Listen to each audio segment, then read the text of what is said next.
দর্শক, আপনাদের কি মনে আছে ২০২৪ সালের সেই ভয়াবহ রাতের কথা? রাজধানীর বেইলি রোডে যখন আগুনের লেলিহান শিখা মুহূর্তের মধ্যেই একটি ভবনকে মৃত্যুকূপে পরিণত করেছিল। সেই রাত শুধু একটি দুর্ঘটনা ছিল না, সেটি ছিল অব্যবস্থাপনা, লোভ, অবহেলা আর দায়িত্বহীনতার এক নির্মম প্রতিচ্ছবি। আজ আমরা সেই ভয়াল ঘটনার দিকে আবার ফিরে তাকাব, নতুন প্রশ্ন তুলব আর খুঁজব এই মৃত্যুর দায় আসলে কার। ২০২৪ সালের ২৯ ফেব্রুয়ারির রাত অন্য দিনের মতোই ব্যস্ত ছিল রাজধানীর বেইলি রোড এলাকা। পরিবার, বন্ধু, প্রিয়জনদের সঙ্গে সময় কাটাতে অনেকেই গিয়েছিলেন খাবারের দোকানগুলোতে। কেউ জন্মদিন উদযাপন করছিলেন, কেউ বা ডিনার করতে গিয়েছিলেন। কিন্তু কেউই জানতেন না সেই আনন্দের মুহূর্তগুলো কয়েক মিনিটের মধ্যেই রূপ নেবে জীবনের সবচেয়ে ভয়ঙ্কর ট্র্যাজেডিতে। গ্রিন কোজি কটেজ নামের বহুতল ভবনটি তখন মানুষের ভিড়ে পরিপূর্ণ। ভবনের বিভিন্ন তলায় ছিল একাধিক রেস্তোরাঁ, যার মধ্যে অন্যতম ছিল কাচ্চি ভাই নামের জনপ্রিয় খাবারের দোকান। হঠাৎ করেই আগুনের সূত্রপাত, প্রথমে ধোঁয়া, তারপর আগুন। একটি ছোট স্ফুলিঙ্গ কিভাবে মুহূর্তের মধ্যে পুরো ভবনটিকে গ্রাস করল তা কেউ বুঝে ওঠার আগেই সবকিছু নিয়ন্ত্রণের বাইরে চলে যায়। আগুন লাগার সঙ্গে সঙ্গে মানুষ ছুটতে শুরু করে, কেউ সিঁড়ির দিকে, কেউ ছাদের দিকে। কিন্তু এখানেই শুরু হয় এক ভয়ঙ্কর বাস্তবতা। অভিযোগ উঠেছে দোকানের মূল ফটকে তালা লাগিয়ে দেওয়া হয়েছিল, কারণ যেন কেউ বিল না দিয়ে বেরিয়ে যেতে না পারে। ভাবুন একবার, মানুষ যখন জীবনের জন্য লড়ছে তখনও ব্যবসার হিসেবটাই হয়ে উঠেছিল বড়। এই অভিযোগটি এসেছে তদন্ত সংস্থা সিআইডির পক্ষ থেকে। তারা বলছে দোকানের ব্যবস্থাপক জেইনুদ্দিন জিসানের নির্দেশেই ফটকে তালা লাগানো হয়েছিল। যদি এটি সত্য হয় তাহলে এটি শুধুমাত্র অবহেলা নয়, এটি এক প্রকার অপরাধ যা সরাসরি মানুষের মৃত্যুর সঙ্গে জড়িত। দর্শক, সেই রাতে মানুষ কিভাবে মৃত্যুর মুখোমুখি হয়েছিল তা কল্পনা করাও কঠিন। ভবনের ভেতরে কোনো পর্যাপ্ত ভেন্টিলেশন ছিল না, ধোঁয়া দ্রুত ছড়িয়ে পড়ে। যারা আগুনে পুড়ে মারা যাননি তারা ধোঁয়ায় শ্বাসরোধ হয়ে প্রাণ হারিয়েছেন। মোট ৪৬ জন মানুষ সেদিন মারা যান, ৩ জন আগুনে পুড়ে এবং ৪৩ জন শ্বাসরোধে। অনেকেই প্রাণ বাঁচাতে ছাদে উঠতে চেয়েছিলেন, কিন্তু সেখানে গিয়েও তারা নিরাপদ আশ্রয় পাননি, কারণ ভবনের ৮ তলা এবং ছাদ মিলে অবৈধভাবে তৈরি করা হয়েছিল একটি ডুপ্লেক্স রেস্তোরাঁ। সিঁড়ির পথও ছিল অবরুদ্ধ। বিভিন্ন তলায় গ্যাস সিলিন্ডার, রান্নার সরঞ্জামসহ নানা জিনিসপত্র রেখে পথ সংকুচিত করে রাখা হয়েছিল। জরুরি পরিস্থিতিতে দ্রুত নিচে নামার যে পথটি থাকা প্রয়োজন সেটিই হয়ে উঠেছিল সবচেয়ে বিপজ্জনক। এই ঘটনাটি আমাদের সামনে একটি কঠিন প্রশ্ন তুলে ধরে। আমাদের শহরের ভবনগুলো কতটা নিরাপদ? নিয়মনীতি কি শুধু কাগজে কলমেই সীমাবদ্ধ? আর যারা এসব নিয়ম মানে না তাদের বিরুদ্ধে কি সত্যিই কোনো কার্যকর ব্যবস্থা নেওয়া হয়? ঘটনার দিন কেরানীগঞ্জের ব্যবসায়ী মোহাম্মদ ফয়সাল করিমও সেই ভবনের ভেতরে ছিলেন।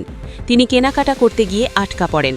প্রাণে বেঁচে গেলেও গুরুতর আহত হন এবং প্রায় ১ সপ্তাহ চিকিৎসা নেন জাতীয় বার্ন ও প্লাস্টিক সার্জারি ইনস্টিটিউটে। তার অভিজ্ঞতা ছিল ভয়াবহ। তিনি বলেন, আমরা বুঝতেই পারিনি কি হচ্ছে। হঠাৎ ধোঁয়া, তারপর চারদিকে আগুন, বের হওয়ার পথ খুঁজে পাচ্ছিলাম না। ফয়সাল করিমের মতো অনেকেই সেদিন প্রাণে বেঁচে ফিরলেও তাদের মানসিক ক্ষত আজও শুকায়নি। আর যারা আর ফিরে আসেননি তাদের পরিবারগুলোর জন্য সেই রাত ছিল এক চিরস্থায়ী অন্ধকার। এই ঘটনার পর দেশ জুড়ে শুরু হয় ক্ষোভ ও প্রতিবাদ। বিশেষ করে কাচ্চি ভাই রেস্টুরেন্টের বিরুদ্ধে মানুষের মধ্যে তীব্র প্রতিক্রিয়া দেখা যায়। অনেকেই দাবি তুলেছেন এই প্রতিষ্ঠানের সব শাখা বন্ধ করে দিতে হবে, কারণ তারা মনে করেন এমন দায়িত্বহীনতা ও মানবিকতার অভাব কোনোভাবেই মেনে নেওয়া যায় না। তবে এখানে একটি গুরুত্বপূর্ণ বিষয় হল, আমরা কি শুধুমাত্র একটি প্রতিষ্ঠানের বিরুদ্ধে আন্দোলন করে সমস্যার সমাধান করতে পারব, নাকি আমাদের পুরো সিস্টেমের দিকেই তাকাতে হবে? কারণ এই ঘটনা প্রমাণ করে সমস্যাটি শুধু একটি দোকান বা একটি ভবনের নয়, এটি একটি বৃহত্তর ব্যবস্থাগত ব্যর্থতা। দর্শক, আমাদের দেশে প্রায়ই দেখা যায় নিরাপত্তা বিধি উপেক্ষা করে ভবন নির্মাণ করা হয়। ফায়ার এক্সিট থাকে না, থাকলেও সেটি ব্যবহারযোগ্য থাকে না। সিঁড়িতে জিনিসপত্র রাখা হয়, ছাদ বন্ধ করে দেওয়া হয়, আর ভেন্টিলেশনের কোনো ব্যবস্থা থাকে না। এসব কিছু মিলিয়েই তৈরি হয় এক একটি মৃত্যুকূপ। এমন পরিস্থিতিতে যখন কোনো দুর্ঘটনা ঘটে তখন আমরা সবাই শোকাহত হই, ক্ষুব্ধ হই, প্রতিবাদ করি, কিন্তু কিছুদিন পর আবার সবকিছু আগের মতো হয়ে যায়। প্রশ্ন হলো, এই চক্রটি আমরা কবে ভাঙতে পারব? এই ঘটনার তদন্তে সিআইডি বলছে একাধিক অনিয়মের কারণে এত বড় প্রাণহানি ঘটেছে। শুধুমাত্র একটি ভুল নয়, বরং একের পর এক অব্যবস্থাপনা এই দুর্ঘটনাকে এত ভয়াবহ করে তুলেছে। তাই দায় নির্ধারণ করাও সহজ নয়। তবে একটি বিষয় পরিষ্কার, যাদের গাফিলতির কারণে এতগুলো প্রাণ ঝরে গেছে, তাদের দৃষ্টান্তমূলক শাস্তি হওয়া প্রয়োজন। শুধু শাস্তি দিলেই হবে না, সেই শাস্তি হতে হবে এমন যা ভবিষ্যতে অন্যদের জন্য সতর্কবার্তা হিসেবে কাজ করবে।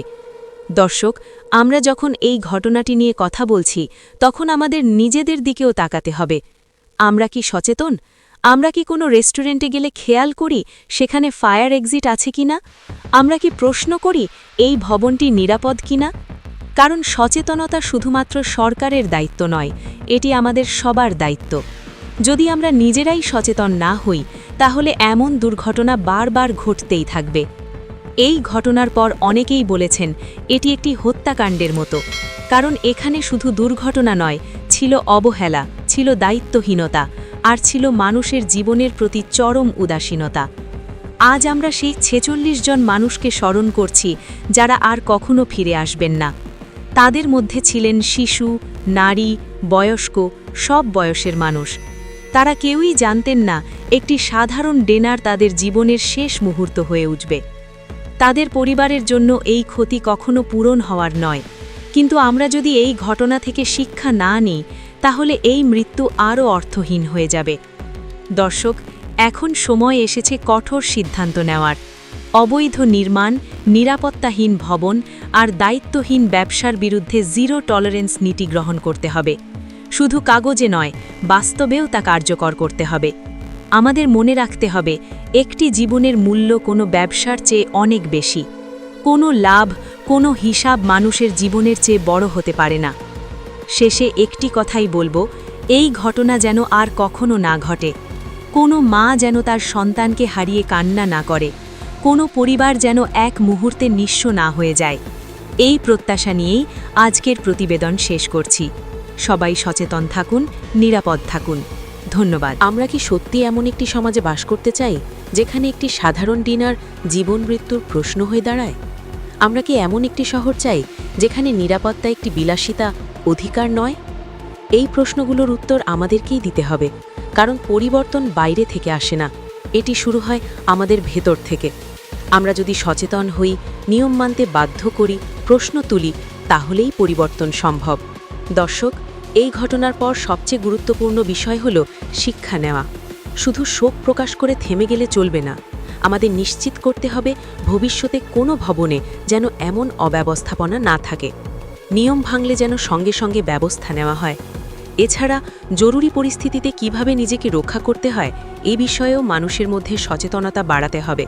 স্কুল, কলেজ, অফিস সব জায়গায় ফায়ার ড্রিল চালু করা উচিত, কারণ বিপদ কখন আসবে তা কেউ জানে না। শেষ পর্যন্ত এই ঘটনার একটি মানবিক দিকও রয়েছে। যারা তাদের প্রিয়